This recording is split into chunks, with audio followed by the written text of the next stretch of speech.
My morning routine starts with catching up with what's happening now. Every morning, we're on the scene wherever news breaks, so you don't miss a thing. In a developing story in the search for the 2-year-old missing in Tennessee, during a press conference on Tuesday, search coordinators stressed they believe Noah Chamberlain can be found and rescued. So let's take a look at today, August 17th. It's Wednesday. The U.S. men's hoops team enters the elimination round with a game against Argentina this evening. Summer is always a big time for moving, and recent data from the National Association of Realtors shows existing home sales hit their highest level in nearly a decade. Here we are back on this Wednesday, halfway through the middle of the work week. January 20th, 5:21 is the time as you take a live look over downtown Myrtle Beach. Another cold one, and then another cold one, and then it's warm, and then it's cold again. Now, hey guys.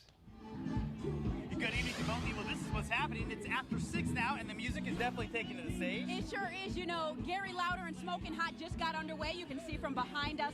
They just took the stage, and a lot of folks are just starting to flood in. You know, this is a group that is jazz and R&B. They're a band out of North Myrtle Beach, so many of you probably know them. A Day of Hope collects school supplies and gives children a message to get them ready for the upcoming school year. Here with us is the organizer of this event, Sheila Karsavar. Good to have you on the show. Thank you. SCDOT is working on a road improvement project that many drivers in the city limits of Myrtle Beach have been waiting for and hoping for. It's at the intersection of 17 Bypass and 76th Avenue North. That's where we find Katrina Helmer live this morning. Katrina, there are safety concerns at this intersection. In 1983, 11-year-old Sabrina Bowie's body was found naked in this soybean field. What followed? 2 brothers sent to prison for a crime DNA evidence later found they didn't commit.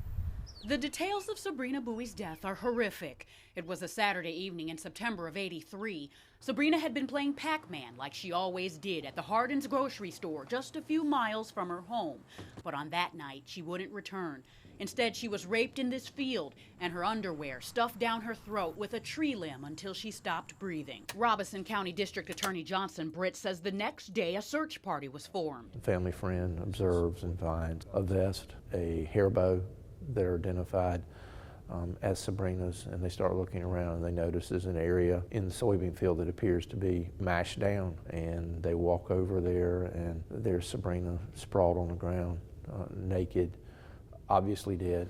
At the crime scene, evidence included Sabrina Bowie's hair bow, empty beer cans, a jar of Vaseline, the plywood they believe she was raped on, bloody sticks, and what would later become the most important piece of evidence of all, a cigarette butt. Back then, fingerprints were found on the beer cans. One was the victim's, the others are unidentifiable. But investigators got something else they needed for a conviction.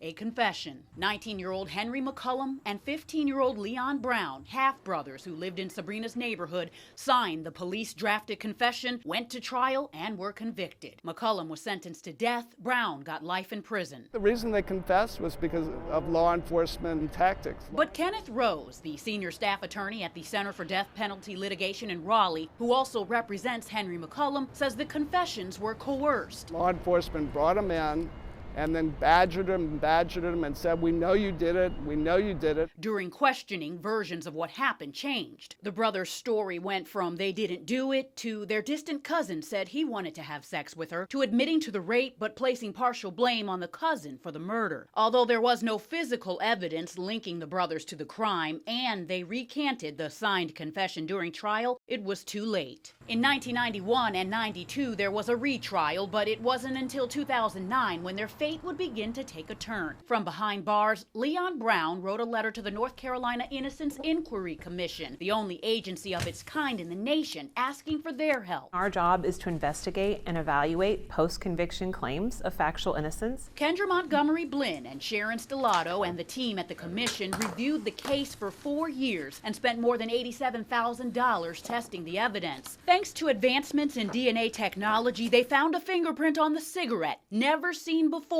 and that cracked the case. And that CODIS hit came back to a man who is currently incarcerated for a rape and murder that happened 3 weeks later in the same town. It was Roscoe Artis, a man currently serving life in prison for the brutal murder of another girl. At the time of Sabrina's murder, he lived with his sister in this blue house right next to the soybean field where Sabrina's body was found. In September of 2014, 31 years after they were convicted in this same courtroom, A judge overturned Henry McCullum and Leon Brown's convictions, and the brothers were set free.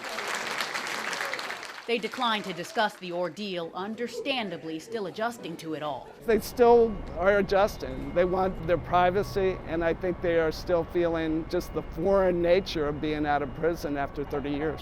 15 years old, and they brought back an old man. The brothers have since filed a petition with the North Carolina governor for a pardon, and if granted, they'll each receive up to $750,000 for their wrongful conviction. We love you, man. There are two sad aspects of this case. One, that McCollum and Brown spent 30 years of their life, the vast majority of their lives locked up. The bigger sadness in this case is that Sabrina Bowie's parents lost their daughter, have lived through one trial, lived through additional trials in which they were both convicted and sentenced, and now to have all of that undone, it reopens a very nasty wound for them. While the brothers wait on the outcome of the petition for their pardon, the district attorney says a civil suit against the Red Springs PD, even Robeson County, will likely follow. In Robeson County, Theo Hayes, WMBF News.